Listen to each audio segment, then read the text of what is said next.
puis merci à tous pour votre participation à ce webinaire en partenariat avec l'ESCP et NetAnswer et Auckland.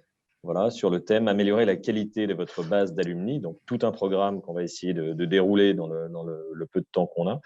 Donc, autour de ce webinaire, plusieurs intervenants. Nous avons Eva Mola-Dujardin, qui est déléguée générale de l'ESCP Alumni, qui interviendra notamment en fin de webinaire pour nous expliquer et nous raconter son expérience de la combinaison de l'offre NetAnswer avec l'offre d'Auckland. Voilà comment le logiciel et données fonctionnent dans cette offre unique. Voilà. Ensuite, Fabrice Villetien, que vous connaissez tous, j'imagine pour la plupart très bien, donc CEO de NetAnswer, qui nous expliquera notamment le fonctionnement de NetAnswer dans les grandes lignes, qui ils sont et quelles sont les interactions avec les données, ce qui nous permettra de rebondir sur l'intervention de James Nofray, qui est CEO d'Auckland Group, qui est un groupe qui vous expliquera en quelques mots tout à l'heure, un groupe d'origine suisse dont le métier est de tourner autour de la donnée, que ce soit en termes de stratégie de données, d'opération sur les données et de conformité sur les données. Vous allez voir que c'est un sujet qu'on abordera également au cours de ce webinaire. Et bien évidemment, pour bien comprendre comment fonctionne l'interaction entre NetAnswer et Auckland, Michel Migliori, qui est Senior Solution Analyst chez Auckland Group et en même temps le patron du produit qui alimente donc la solution NetAnswer. Je vous propose de continuer tout de suite par la présentation de Fabrice. Voilà, je te laisse donc la parole, Fabrice. Eh bien, écoutez, bonjour à tous. Bienvenue à ce webinaire. Je suis ravi. Vous êtes 111 là connectés. Juste pour vous présenter, parce qu'il y a beaucoup de clients de NetAnswer, mais pas que. NetAnswer, en fait, je te laisse passer les slides, Fabrice. NetAnswer, en fait, on existe depuis plus de 15 ans, 18 ans exactement, et c'est une solution globale de gestion et d'animation de réseau. C'est une solution développée pour en particulier les alumni, mais pas que, parce qu'on travaille avec des anciens d'entreprises, des anciens d'universités, des anciens des associations professionnelles, des fédérations ou des fondations.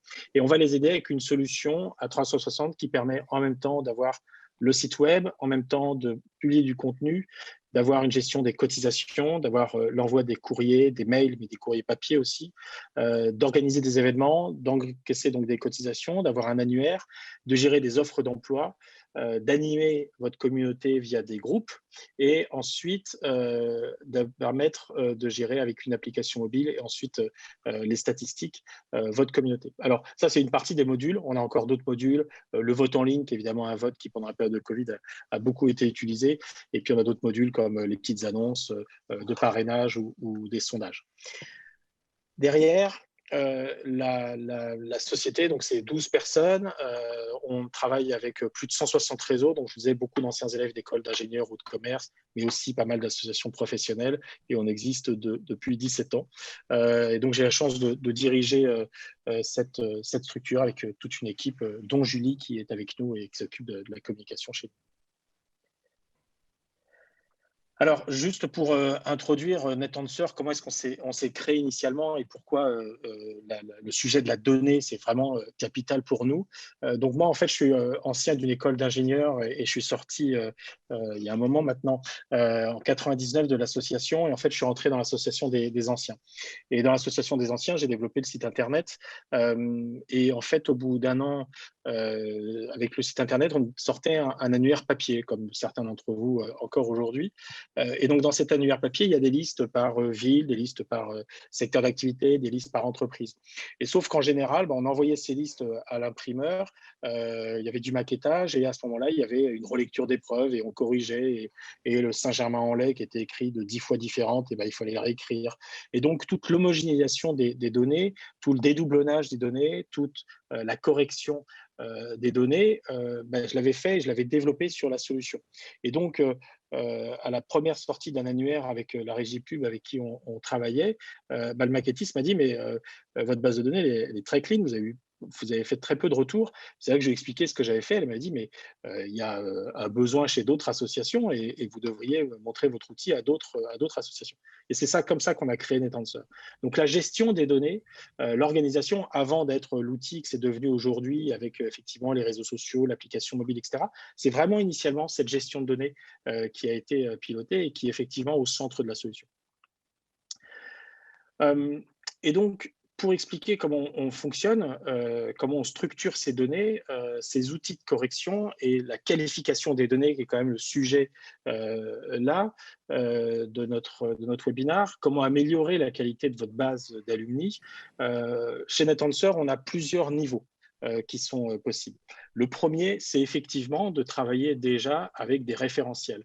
On a une base de données relationnelle qui effectivement permet de gérer vos membres, leur adresse, leur cursus professionnel, d'autres référentiels. Et donc, nous, on s'appuie sur différents outils, différentes solutions, différents référentiels. Le premier, c'est Google. On l'a mis un peu partout avec des cartes géographiques qui permettent de géolocaliser. Donc, c'est joli sur le site, c'est joli sur les cartes qu'on peut faire sur les alumni, qu'on peut faire aussi sur les offres d'emploi. On géolocalise aussi les événements, mais surtout derrière, ça permet de qualifier l'information. Et donc, quand un alumni saisit ces informations, ces coordonnées sur le site, on va être capable de dire si effectivement elles sont bonnes ou pas. Quand on les géolocalise, c'est qu'en général, elle est bonne. Et si Google ne trouve pas l'adresse quand on lui passe l'information, c'est qu'en général, elle n'est pas terrible.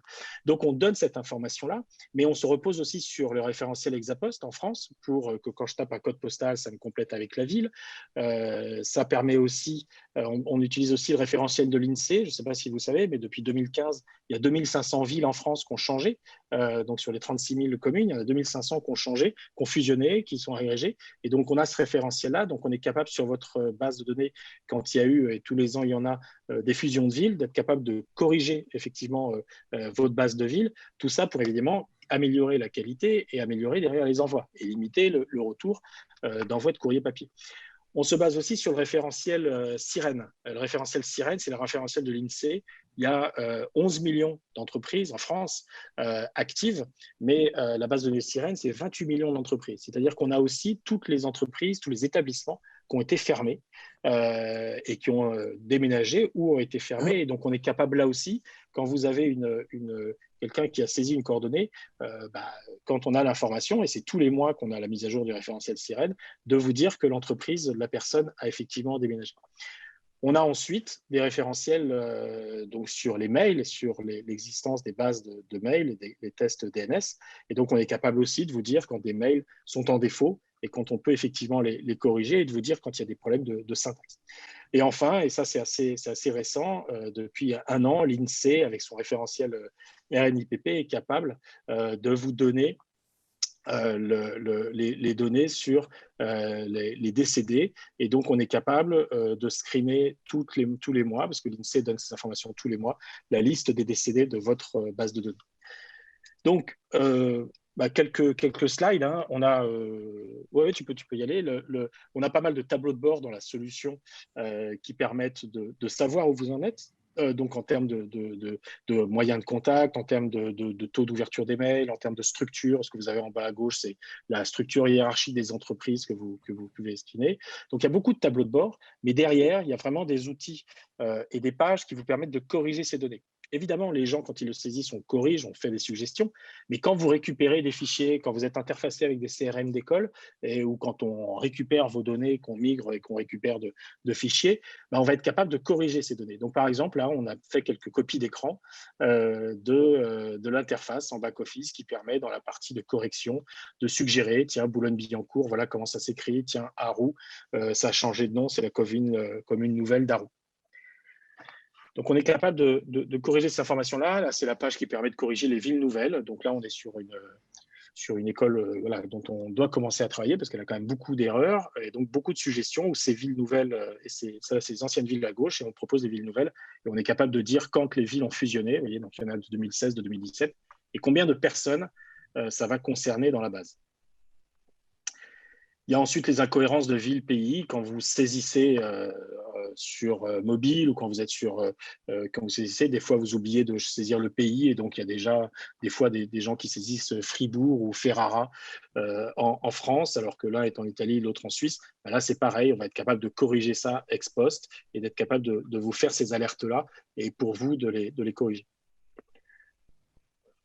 On a aussi, donc on utilise la base de données Sirène, hein, je vous disais, donc, qui est en open data maintenant depuis 3 ou 4 ans. Et donc, quand quelqu'un va saisir son information, comme sur les réseaux sociaux, hein, je saisis mon adresse, certains d'entre vous ont besoin du SIRET, ont besoin du code NAF et donc d'informations complémentaires qu'il est un peu difficile de demander à la personne parce que les gens ne connaissent pas forcément le SIRET de leur entreprise et surtout n'ont pas envie de remplir trop d'informations. Et donc, en général, ils vont aller sur les réseaux sociaux. Mais pour des alumni qui ont besoin d'une base de données qualifiée, qui ont besoin effectivement d'avoir, encore une fois, pour ce besoin d'annuaire derrière, des choses qui sont beaucoup plus structurées dans les informations, et ben, on va être capable de dire, à partir du moment où on saisit un nom d'entreprise, d'être capable de compléter ces informations-là avec ce qu'on trouve dans la base de données Sirène. Et donc là, par exemple, quelqu'un qui a saisi BNP, on a toutes les informations et tous les établissements de BNP avec la possibilité de filtrer derrière. Ensuite, on a toute la partie des décédés. Donc, ça, c'est quelque chose qu'on a rajouté dans les releases en décembre. On pensait que ça allait être une donnée utile, mais alors on ne savait pas que ça allait avoir autant de succès. On a eu beaucoup de remerciements et de félicitations des clients avec qui on travaille. Mais effectivement, cet outil-là vous permet de détecter les gens qui, dans votre base, sont décédés, là aussi pour évidemment la corriger, donc être capable de donner la date de décès, de remplir le lieu de décès ou d'autres informations, et puis d'être capable de faire des actions, prévenir le délégué de promo ou d'avoir d'autres actions pour qu'effectivement il y ait des messages qui soient envoyés à la famille ou au délégué de promo pour rendre un hommage. Donc ça, c'est toute la partie des corrections qui existent nativement dans la solution. Après, on a d'autres options et d'autres informations. Une fois qu'on a corrigé par rapport au référentiel, il y a aussi la possibilité de faire appel au réseau. Et donc, quand on est dans une base de données d'alumni, évidemment, les gens ont pu, en dehors du site, se contacter. Et donc, l'idée, c'est de faire appel au reste du réseau. Donc, si dans votre promotion de 100 personnes, il y a 30 personnes, par exemple, dont vous n'avez pas les coordonnées, l'idée, c'est de permettre aux 70 dont vous avez les coordonnées de pouvoir remplir leurs informations. Donc, on a pas mal de petits outils de widgets, ce qu'on appelle des widgets, là, les connaissez-vous, qu'on va mettre dans l'annuaire, qu'on va suggérer dans l'espace privé et qui vont suggérer à la personne qui se connecte des profils des gens qui sont dans son réseau et qu'elle peut connaître et dont elle peut avoir l'email. Et ce que ça fait, c'est que si moi je me connecte et que je vois effectivement ce petit widget perdu de vue et qu'on parle de Julie Debris que je connais, je peux mettre le mail de Julie Debris et ça va envoyer un mail à Julie de prescription en disant: bonjour Julie, Fabrice Villetien a souhaité te faire connaître le site des anciens, du site sur lequel vous êtes. Clique ici pour mettre à jour tes coordonnées et mettre à jour les coordonnées qu'on n'a pas. Donc ça, c'est de la prescription. Donc ça, c'est utiliser votre réseau d'alumni déjà établi pour effectivement remplir les trous que vous pouvez avoir dans la raquette. Donc ça, c'est le premier point.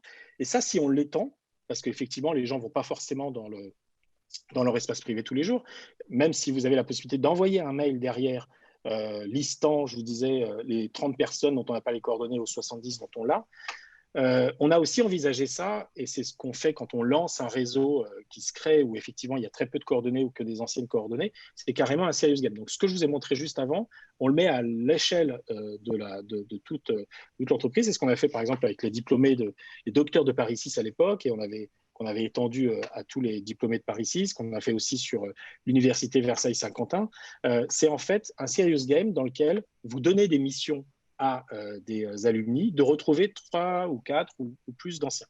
Et donc, vous allez dire, bonjour Fabrice, voilà les 3 anciens. Donc là, vous avez Isabelle, Patrice et Pascal que tu dois retrouver. Et quand la personne les retrouve, c'est-à-dire les retrouve, renseigne un mail, renseigne un réseau social ou des coordonnées, il va avoir des points. Et si les personnes que j'ai ramenées se connectent aussi, trouvent aussi des personnes, ça ramène aussi des points. Et donc, on a un classement derrière et on a un jeu, d'où le serious game, qu'on essaye de le faire évidemment en mettant en scène. Donc, par exemple, quand on l'avait fait avec l'UVSQ, on avait appelé ça Game of UVSQ pour s'inspirer de Game of Thrones. L'idée, c'est de mettre effectivement un thème pour joué. Et vous voyez, le résultat, l'UVSQ, c'était qu'au bout de 3 mois, on avait près de 5000 diplômés qui avaient été trouvés grâce à 500 diplômés. Et en fait, la règle, c'est qu'on avait 10% en fait, des gens qui jouaient qui trouvaient 90% des personnes. Donc, il y a des gens qui vraiment jouent. Et en mettant derrière un incentive qui peut être gagner une cotisation, gagner un iPad ou avoir quelques lots comme ça, vous avez des gens qui jouent le jeu.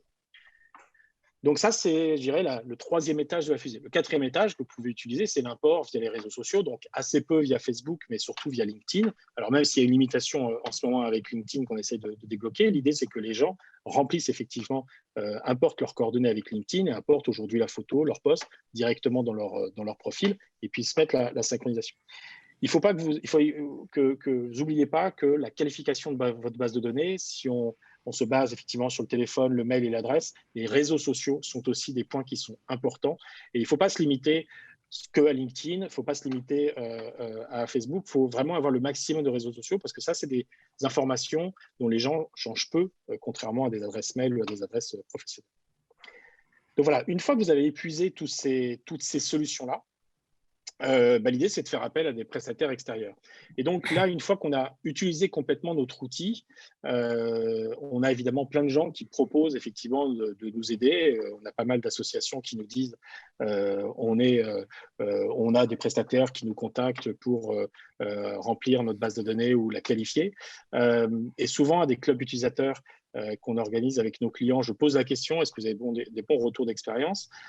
C'est évidemment important de pouvoir être avec un partenaire avec qui on a confiance. Et c'est pour ça qu'on a souhaité aujourd'hui de faire ce club utilisateur, ce webinaire avec Auckland, parce que Auckland, c'est une société avec qui on travaille depuis un peu plus d'1 an maintenant.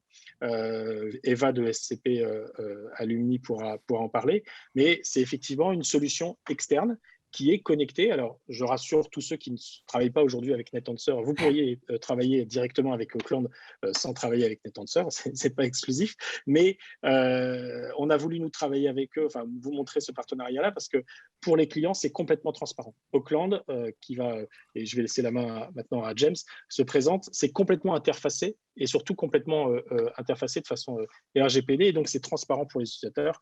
Mais je laisse la main à Auckland et je vous remercie tous. Et juste, sachez que je vais vous proposer un petit sondage parce que je vous ai montré tout ce qui fonctionnait dans l'outil et tout ce qui existait comme tableau, mais comme je sais qu'on peut avoir des questions là-dessus, je vais vous proposer un petit vote pour savoir si vous seriez intéressé par un webinar vraiment cette fois pratique et pas théorique comme les écrans que je vous ai montrés sur la solution qu'on ferait sûrement dans 15 jours ou 3 semaines.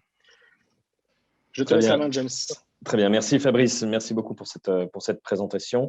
Et juste avant de donner la main à James, quand Fabrice Villetien présente notre solution comme étant conforme RGPD, c'est un vrai sujet pour nous, comme vous l'avez compris, ce que je disais en introduction, c'est qu'un des piliers que nous avons chez Auckland, c'est une practice RGPD. Et aujourd'hui, nous avons Laurent Marcos, qui est le patron de notre practice RGPD. Donc, si à la fin de ce webinaire, vous avez des questions relatives à la solution d'Auckland avec NetAnswer au sujet du RGPD, il est là également pour répondre à vos questions.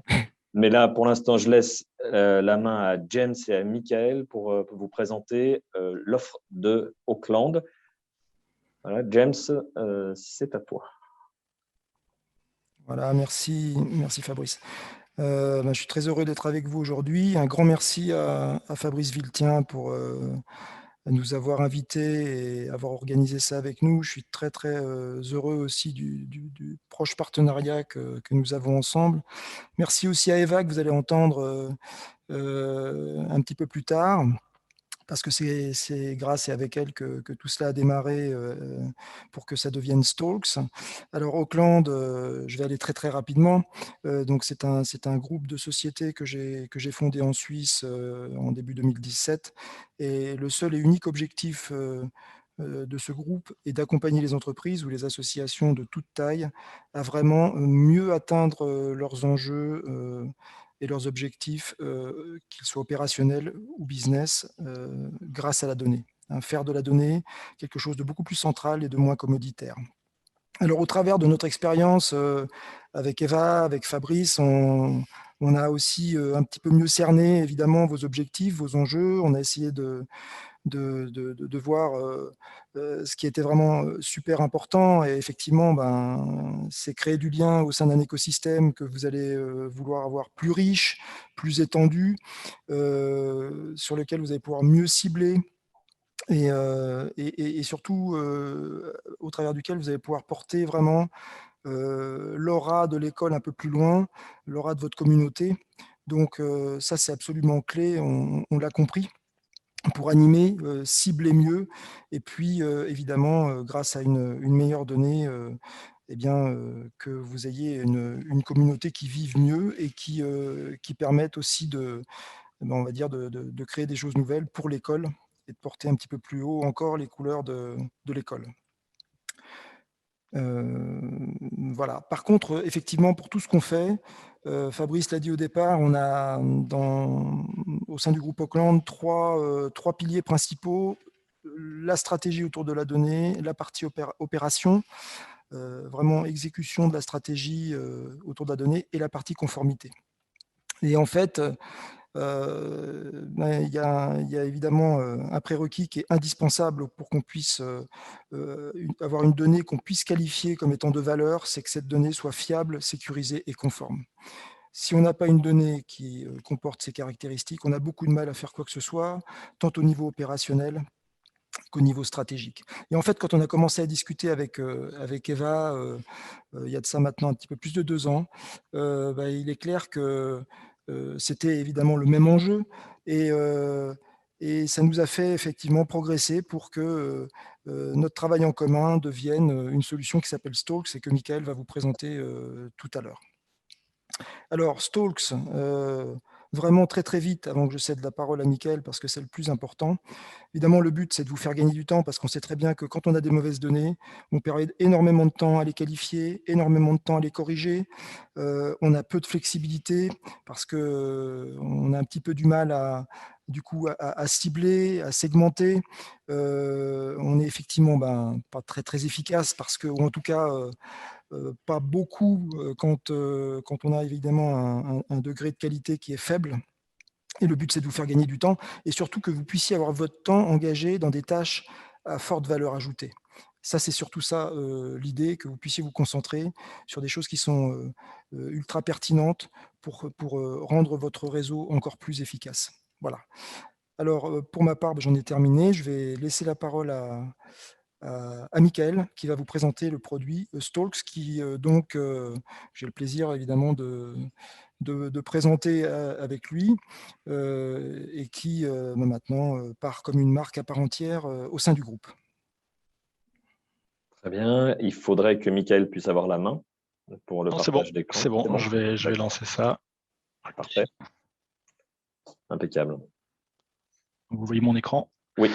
Parfait. Alors, voici effectivement l'application Stalks lorsque vous vous identifiez, celle que vous voyez. Alors, peut-être juste avant de me lancer dans la démo, une petite précision tout de même.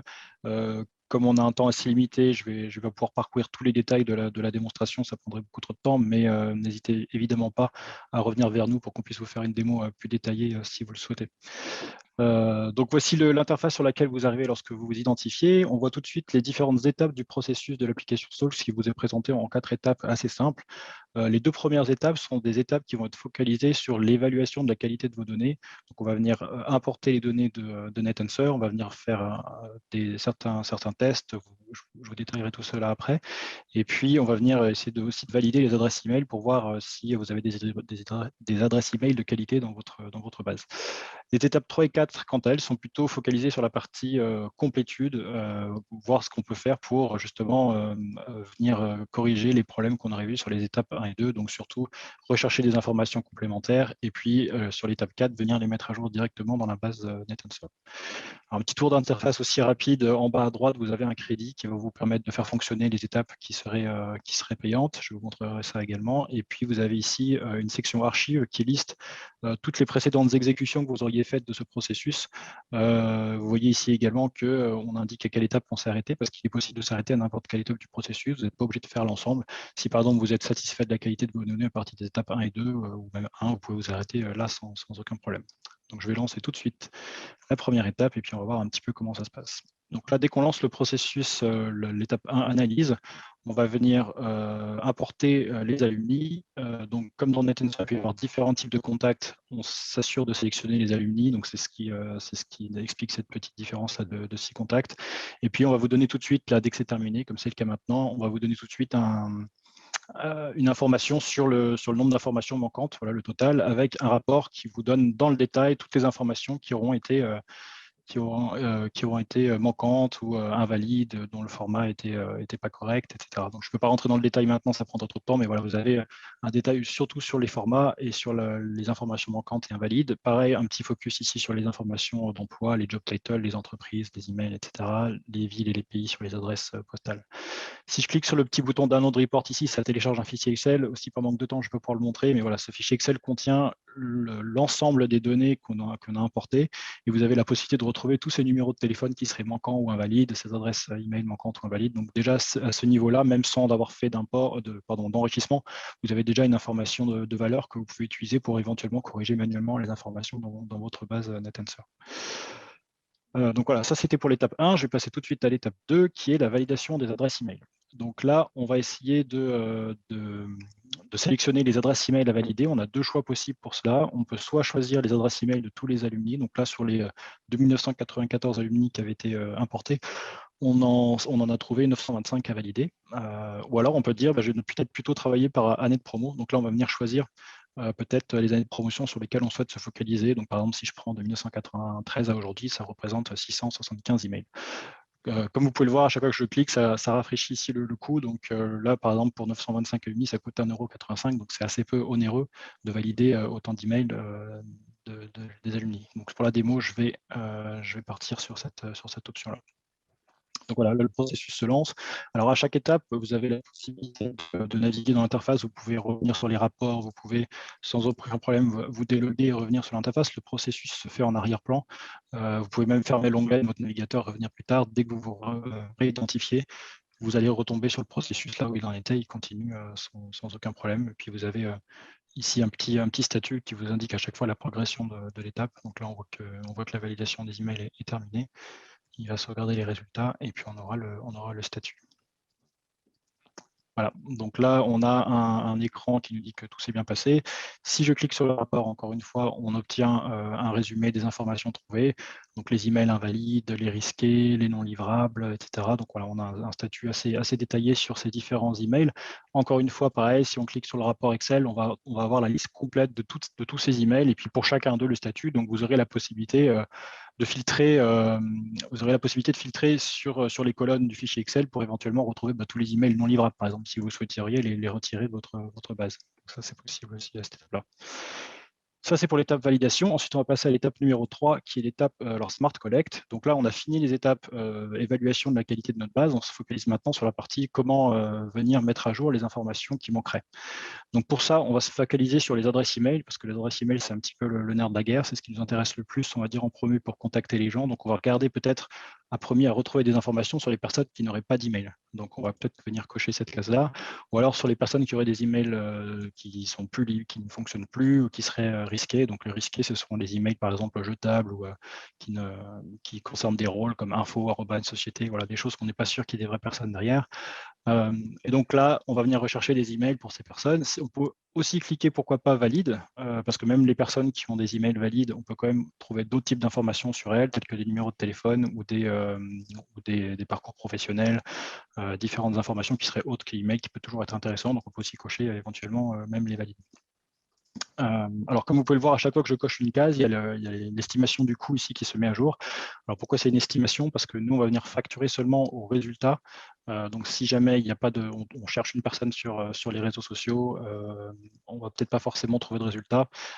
Et donc, dans ce cas-là, ce ne sera pas facturé. On ne peut pas connaître à l'avance si on va trouver un résultat ou pas. Donc, c'est pour ça que c'est une estimation.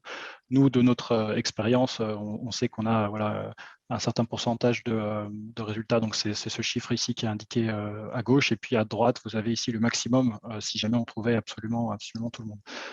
Voilà, donc ce qu'il faut savoir, c'est qu'on est, on est tributaire au niveau des résultats de la volonté des gens de mettre leurs informations de manière publique sur Internet. Donc, c'est pas seulement, on n'est pas une agence de renseignement, on ne va pas venir piquer des informations qui ne seraient pas mises à disposition de manière publique. Donc, c'est pour ça qu'on peut avoir des résultats qui varient entre 20 et 30%. Ça dépend des types de population qu'on envoie. Si on sélectionne des promotions plus anciennes, on peut avoir potentiellement moins de résultats. Si on a des promotions plus récentes aussi. Après, ça dépend vraiment de la volonté que les gens ont de vouloir mettre leurs informations en ligne. Voilà. Donc, si jamais vous souhaitez limiter, vous avez un budget par exemple de 200 €, il y a toujours la possibilité de le faire. Le processus s'arrêtera une fois qu'il aura atteint cette limite. Donc ça, c'est toujours possible et puis c'est assez sympa, ça vous permet vraiment de maîtriser votre budget à 100%. Donc voilà, je vais lancer le processus tout de suite et puis on va voir un petit peu ce que ça donne au niveau du Smart Collect. Donc là, vous avez ici un process qui se lance, donc on va vous dire le nombre de résultats trouvés, le coût en temps réel qui défile, un bouton stop ici qui vous permet d'arrêter le processus si jamais vous l'avez lancé par erreur. Ça peut toujours être pratique sur ce genre d'étapes qui ont un certain coût. Et voilà, une fois que c'est terminé, on a le nombre de résultats trouvés, combien ça coûte. On a ici une liste de contacts et pour chacun d'eux, tous les résultats en fait, qui ont été trouvés. Donc, je vais vous montrer ça un petit peu plus dans le détail. On voit par exemple à gauche qu'on a ce qu'il y avait avant dans la base NetAnswer et à droite ce que nous on va venir proposer d'enrichir. Donc là par exemple pour cette personne, il n'y avait aucune information professionnelle, on a trouvé un email valide et puis on a trouvé un téléphone portable. Alors pourquoi je dis valide? Parce qu'on revalide les résultats qu'on trouve sur Internet. Si on trouve des emails voilà, que les gens ont mis sur Internet, ils peuvent être potentiellement faux, donc on ne réutilise évidemment que les résultats qui seraient valides. Sur la partie personnelle, ici on n'a pas trouvé d'informations, donc on n'a rien à ajouter. Voilà, un deuxième exemple où on a trouvé un email en haut et puis là en bas on voit qu'on a trouvé la personne a changé de ville, donc on a mis à jour sa ville. Je vais descendre un petit peu voir si je trouve un résultat peut-être un petit peu plus intéressant. Ouais, voilà. Je comptais en trouver un autre, mais bon, c'est pas grave. Voilà, ceux-là vont très bien. C'est-à-dire que pour chaque personne, on va venir essayer de voir un petit peu ce qu'on peut trouver. Donc, si on a déjà d'informations avant, on ne va pas forcément réutiliser que les informations d'Internet. On va venir faire un comparatif entre la pertinence et la fraîcheur des informations qu'il y a entre Internet et NetAnswer. Et puis, on va venir mettre en premier les informations qui seraient les plus pertinentes. Voilà, typiquement, ici, on avait un email qui était invalide. Ben, on a poussé un email valide. Et voilà, on va faire ça pour chaque personne. Alors, évidemment, c'est une liste qui peut être assez longue. Donc, vous ne pouvez pas parcourir l'ensemble de ces informations. Donc, souvent, ce que les clients font, c'est qu'ils en parcourent une vingtaine, une quinzaine ou plus selon le temps qu'ils ont. Et puis, ils vont venir peut-être vérifier des personnes qu'ils connaissent en tapant leur nom ici et puis comparer avec Internet leur profil sur les réseaux sociaux, voir si ça semble cohérent. Voilà. Si jamais ils trouvent vraiment des choses qui ne leur conviennent pas, il y a toujours la possibilité de cocher les contacts qu'ils souhaitent exclure de l'analyse, de la mise à jour, pour ne pas mettre à jour ces informations dans la base NetAnswer. Ça peut arriver étant donné que voilà, on est tributaire des informations que les gens souhaitent mettre sur Internet. Donc, s'ils souhaitent mettre des choses fausses sur certains réseaux sociaux et qu'elles remontent, ça peut être malheureusement parfois le cas. Alors, il y a toujours la possibilité effectivement de filtrer sur ce qu'on a exclu pour les retrouver facilement dans cette longue liste. Alors, disons qu'on en exclut 2, par exemple. Voilà, ça nous dit qu'ils sont exclus et puis on peut lancer l'update. Ah oui, je n'ai pas aussi montré qu'on a un rapport évidemment sur le résultat je vais y arriver, d'enrichissement. Et puis, on nous dit ici combien on a trouvé de résultats par type. On a aussi un rapport complet ici qui nous donne accès, toujours au niveau format Excel, à l'ensemble des informations qu'on a trouvées. Si je suis content de ce que j'ai vu dans cette petite fenêtre, je peux lancer l'update et puis ça va mettre à jour les informations dans NetAnswer directement, exactement de la même façon que ce que vous avez vu dans cette fenêtre. Donc, il n'y aura pas de surprise. Ce que vous avez vu et validé, c'est exactement ce qui va se passer dans NetAnswer. Là, une fois que c'est terminé comme ça, vous pouvez déjà tout de suite vous loguer sur NetAnswer, constater que les changements ont été effectués. Voilà, donc là c'est terminé. Je peux fermer mon analyse. Elle arrive dans la zone des archives. Ici, dans la zone des archives, je peux retrouver l'accès à toutes les informations, les exécutions précédentes. Je me suis retélécharger les rapports.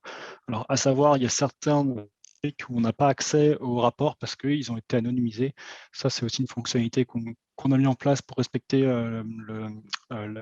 les régulations sur les données privées. Au bout d'un moment, les données sont anonymisées et supprimées. Donc, les rapports sont supprimés et les données sont anonymisées. Mais bien sûr, on vous envoie une notification par email avant que Ensuite, dernier point, sur chaque partie de l'interface, vous avez des petits boutons Contact Us qui vous permettent d'accéder à notre support, qui vous permettent d'ouvrir des tickets assez classiques, hein, par exemple assistance au produit, voilà, c'est une chose assez classique sur les outils de ticketing, assistance au produit, support, demande de crédit ou suggestion d'amélioration. Donc là, suggestion d'amélioration pour nous, c'est aussi important, c'est que notre souhait, c'est de faire évoluer le produit pour qu'il colle le plus aux besoins de nos utilisateurs. Donc on est très preneur de ces suggestions. Après, nous, on a des réunions de triage et puis de priorisation de ça, puis on met ça à jour après, on met ça après dans notre roadmap du produit pour l'améliorer.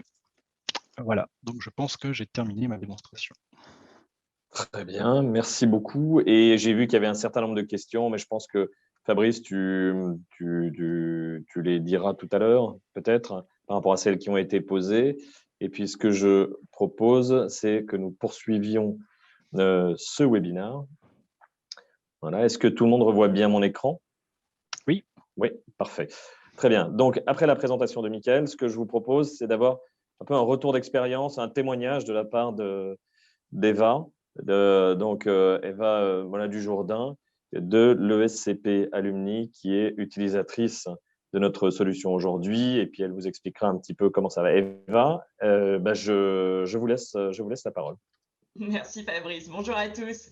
Alors effectivement, moi je vais vous partager mon retour d'expérience et je vais commencer par vous proposer un rapide flashback dans le temps, de remonter un peu, pas très loin, 1 an et demi en arrière, à une époque où on pouvait encore prendre des verres en terrasse et aller au théâtre. Donc c'était il n'y a pas si longtemps, même si ça nous semble il y a une éternité. Donc moi, en 2019, j'ai sur ma feuille de route, comme peut-être pas mal d'entre vous, un chantier qui est d'actualiser la base de données des alumni ESCP. Et je ne pense pas me tromper en disant que c'est sans doute une préoccupation récurrente pour beaucoup d'entre vous. En tout cas, si vous êtes connectés aujourd'hui, c'est que ça doit vous préoccuper sans doute autant que moi. Et en 2019, j'ai déjà frappé à plein de portes. J'ai essayé plein de solutions, des relances téléphoniques qui sont efficaces mais qui ont un certain coût, des entreprises qui disent pouvoir nous aider, puis en fait, quand on creuse un peu, ça ne fonctionne pas exactement comme ça, des contacts en direct avec LinkedIn à San Francisco. J'ai même essayé de contacter des JE, d'écoles d'ingénieurs, peut-être certaines de vos JE, pour voir si on ne pouvait pas hacker LinkedIn. Autant vous dire que personne n'a voulu me suivre dans ce combat-là. Bref, je ne trouve aucune solution qui réponde à mes besoins. Et puis, par sérendipité et par une relation commune, je suis mise en lien avec James et ses équipes et je lui explique mes besoins.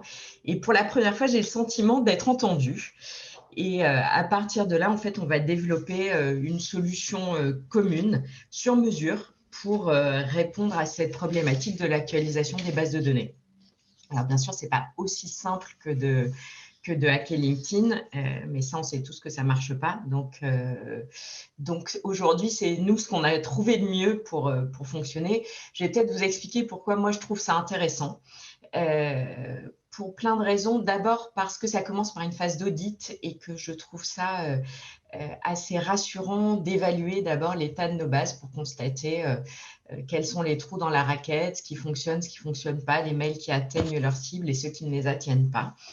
Ça, c'est la première chose. Et puis après, moi, je vais surtout vous parler d'impact, parce que vous l'aurez compris, la technique, ce n'est pas moi ma partie. Tous les intervenants que vous avez vus avant maîtrisent ça beaucoup mieux que moi. Moi, je vais vous expliquer ce que ça m'a permis d'atteindre comme objectif. Peut-être, Fabrice, si tu peux passer au slide d'après. Oui, tout à fait. D'abord, moi, j'ai eu une optimisation de mon reach, c'est-à-dire que je vois qu'on arrive plus à toucher notre communauté. Je le vois dans la participation aux événements, je le vois dans les taux de cotisation, je le vois dans le nombre de gens qui souhaitent se faire accompagner par nous. Et il y a plein d'autres indicateurs. Je ne suis pas en mesure de vous quantifier en termes de pourcentage. D'abord parce que 2020 a été une année bien trop particulière pour nous tous pour que je puisse vous dire véritablement j'ai gagné tant de cotisants grâce à l'actualisation de cette base de données, parce qu'elle s'est accompagnée de plein d'autres mesures. Mais néanmoins, on voit chez nous que les indicateurs et les key factors sont à la hausse. Donc, on voit que ça a eu un impact pour nous. Le deuxième point, c'est que c'est un meilleur ciblage Pour nous, je vous donne des exemples, quand on est capable de savoir que tel alumni est à New York ou que tel autre travaille à la Société Générale, c'est des alumni qu'on peut rattacher à une ville, à un secteur d'activité et du coup leur proposer des activités, des animations qui sont en rapport avec leur centre d'intérêt et les faire rejoindre un groupe ou une localisation. Et donc, ça accroît la participation à nos événements. Il en découle bien sûr une implication plus forte de nos alumni. Je vais vous donner juste un exemple. On a lancé le mois dernier une opération qu'on a appelée Écoute solidaire, dont le principe était de dire que nos étudiants avaient besoin du soutien de leurs aînés. Et donc, on a sollicité notre base de données de 65 000 alumni en leur disant est-ce que vous seriez prêts à passer un coup de fil à un étudiant en dernière année parce que juste pour lui dire qu'on est là, qu'on se soucie d'eux. Et on a plus de 1000 diplômés qui ont répondu à l'appel, ce qui est un taux bien supérieur à ce qu'on imaginait à la base. C'est une opération aussi qu'on a pu mettre en place grâce à l'outil de parrainage de NetAnswer. Et donc, quand on cumule ces deux outils et ces deux opérations, en fait, on voit qu'on arrive à démultiplier le nombre de répondants et le nombre d'alumni qui se mobilisent à nos côtés. Le troisième point, c'est une amélioration, le quatrième, c'est une amélioration de notre image au sein de notre écosystème. J'imagine que vous avez la même problématique que moi, que vous soyez rattaché à l'école ou pas, que vous ayez une fondation, qu'elle soit intégrée ou pas, mais on sait qu'on agit tous à l'intérieur d'un écosystème et que chacun attend de nous, parce que généralement les bases de données sont la propriété des associations des alumni, et que les gens attendent de nous quelle est la plus grande fiabilité possible. Et on sait très bien que généralement, quand ils cherchent à contacter des alumni et qu'ils n'ont pas les coordonnées, ils reviennent vers nous assez mécontents, et que cette optimisation-là, elle nous permet, nous aussi, d'accroître notre légitimité vis-à-vis de nos interlocuteurs, que ce soit, je le mentionnais, l'école, la fondation, les étudiants, les alumni eux-mêmes, les entreprises, tous ceux avec qui on a une interaction et qui, à un moment ou à un autre, ont un accès à notre base de données, se réjouissent de cette fiabilité renforcée. Et puis enfin, je voulais insister sur la facilité de cet outil, la facilité à le mettre en place. Et je tiens là à remercier les équipes de Fabrice et de NetAnswer, indépendamment de celles de James et d'Auckland qui ont développé cette solution, mais celles de NetAnswer ont permis d'intégrer cette solution dans leur système. Et du coup, ça rend tout ça extrêmement simple pour nous. J'ai vu qu'il y avait des questions dans le chat et honnêtement, je ne me lancerai pas dans des explications. Il y a bien d'autres panélistes que moi pour en parler aujourd'hui. Mais si vous êtes comme moi avec une foultitude de projets sur les bras, quand on a une solution qui roule toute seule et qu'on n'est pas obligé de mettre son nez dedans de façon opérationnelle, c'est du temps qu'on dégage pour faire d'autres choses. Généralement, c'est très apprécié de nos présidents et de nos bureaux. Donc voilà, cette solution, nous, on l'a développée avec Auckland, avec NetAnswer en fonction de nos besoins à nous. Mais maintenant, je compte sur vous pour y mettre aussi votre patte de la même façon qu'on fonctionne avec NetAnswer sur tous nos outils, que ce soit les outils de parrainage, les outils de mise à jour, les outils, une partie des outils que Fabrice vous a présentés. Je sais qu'ils sont enrichis en permanence avec les idées qu'on apporte les uns et les autres. Maintenant, c'est à vous de jouer. Et moi, je suis là, bien sûr, pour répondre à toutes vos questions plus marketing, vous l'aurez compris, utilisateur que technique, mais je serais ravie d'échanger avec vous pour la suite de ce webinaire. Merci beaucoup, Eva, pour ce témoignage. Et c'est vrai que c'est une combinaison de l'outil NetAnswer avec l'outil Auckland qui est imbriqué, packagé, qui fonctionne bien ensemble et qui est rapide à mettre en place. Donc ça, c'est un réel avantage de cette solution combinée entre nos deux solutions. Voilà, et évidemment, on est entièrement à votre disposition si vous avez d'autres questions, donc soit par téléphone, soit par mail. Écoutez, merci à tous. On était plus de 115 à un moment, donc je suis ravi voilà, que ça ait marché. Voilà, j'espère que tout le monde va bien. Et je suis ravi de retrouver, en tout cas pour ceux que je connais, dans 3 semaines maintenant pour notre club utilisateur. Merci à tous. Merci beaucoup, merci à tous. Merci Eva, merci beaucoup. Fabrice. À très bientôt. Merci à tous. Bonne journée. Au revoir. Portez-vous bien. Au revoir.